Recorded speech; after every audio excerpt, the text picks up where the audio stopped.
So, I will be giving a ball and you are going to answer the question that will be presented later on the screen. Is that clear? Yes.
Argumentative. Okay. Next. It is an argument in favor of a certain topic or issue. Andreas.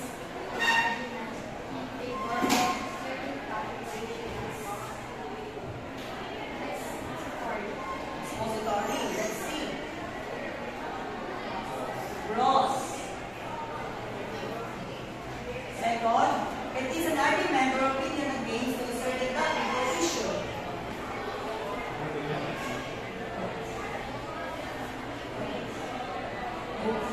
Cons.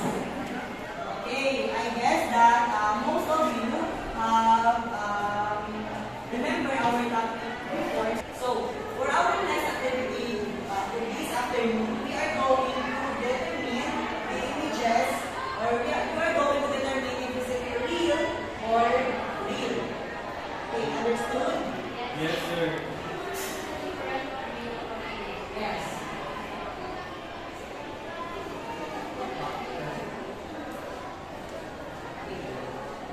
First picture. Jose Rizal, the national hero of the Philippines, wrote many political pieces that express the feelings of many about Spanish politicization and potential for democracy. Is it real or real? Real. Louder? Real. Real. Real. It means that Jose Rizal is our national hero. Second, Andrea, can you read? Macaroni and cheese should be eaten with a spoon, not a fork. Is it real or real? Real, like REL. Real. Real. Third, ice cream is better than cake. Is it real or real? Real. Real. R-E-E-L. REL. Real. Real. Last, John, can you read? The Philippine flag holds the distinction of being one of the most unique of the world. What makes it so different is that one can know whether the country is on a stage or of a war by the way of the flag is flowing. Is it real or real? Real. Real. Very good. So, I have 3 questions and you are going to answer. How did you find our activity? Is it enjoyable, fun, easy, or difficult? Anyone? Yes, Andrea? So for me, sir, the activity is so enjoyable and it reflects on the difference of real REL from the real REL. Okay, thank you. How about you, John? Based on the activities, sir, is the activities enjoyable and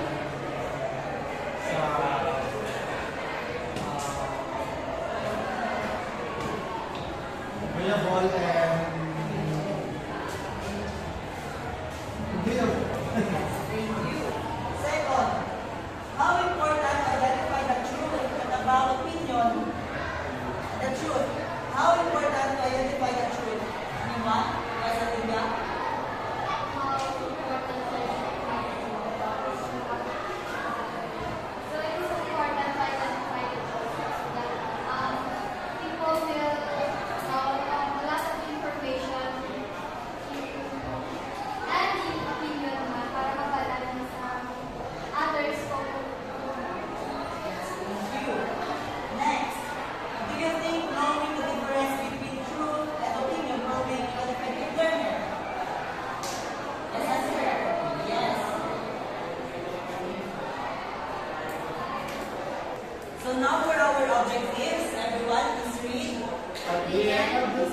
So the student should be able to define fact, and opinion.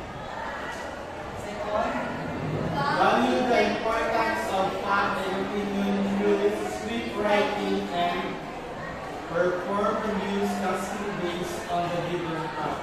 okay, we're going to discuss about fact and opinion.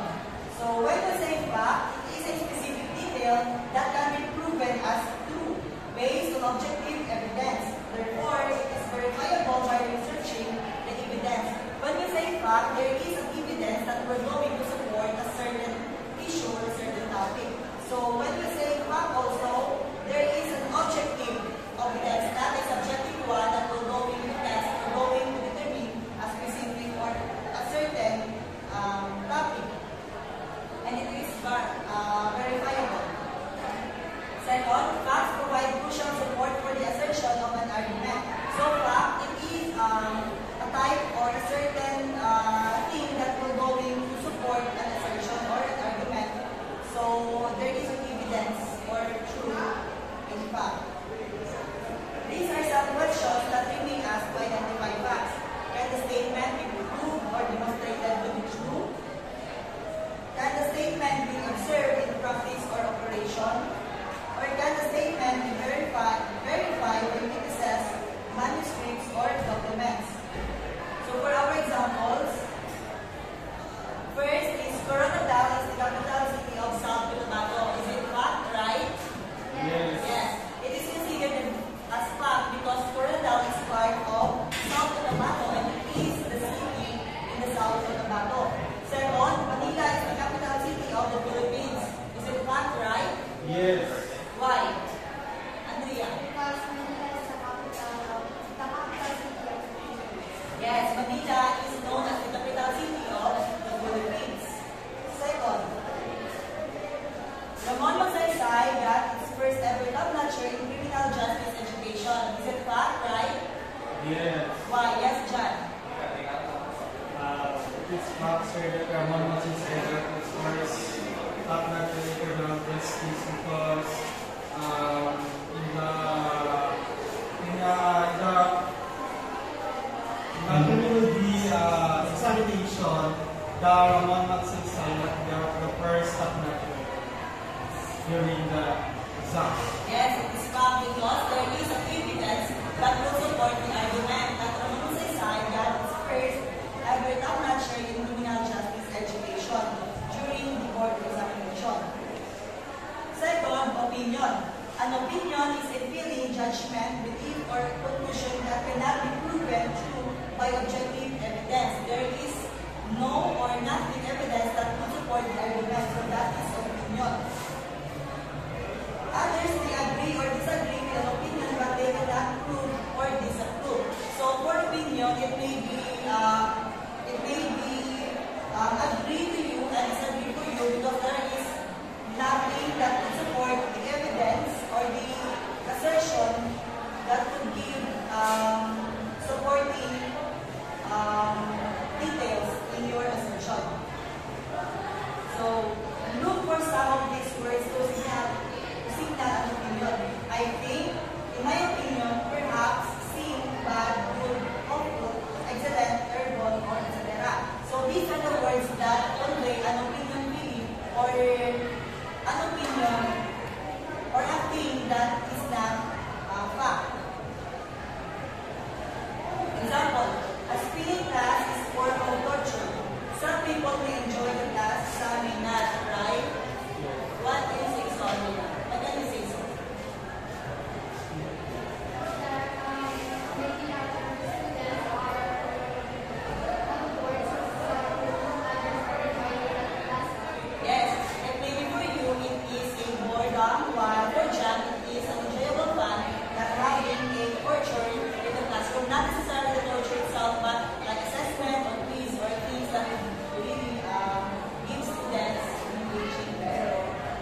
So for our recap, what again is fact and opinion? Yes, Andrea? So you say practice can be true when we are the genuine feelings of others. Yes. How about you, John? Let's say fact is about you have evidence or sources, and the opinion is about the opinions of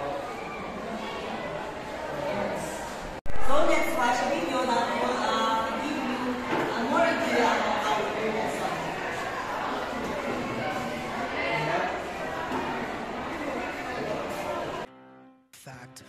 Fact it is if it can be proven.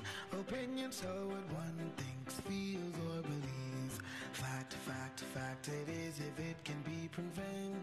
Opinion, so what one thinks, feels, or believes. So today we are going to have another activity titled script writing. So you will create a script, a new script that requires a fact or an opinion.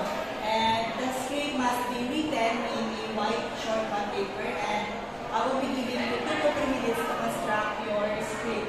So after that, you are going to present your activity later on. Is that clear? yes. Okay. So these are the rubrics that will support your activity.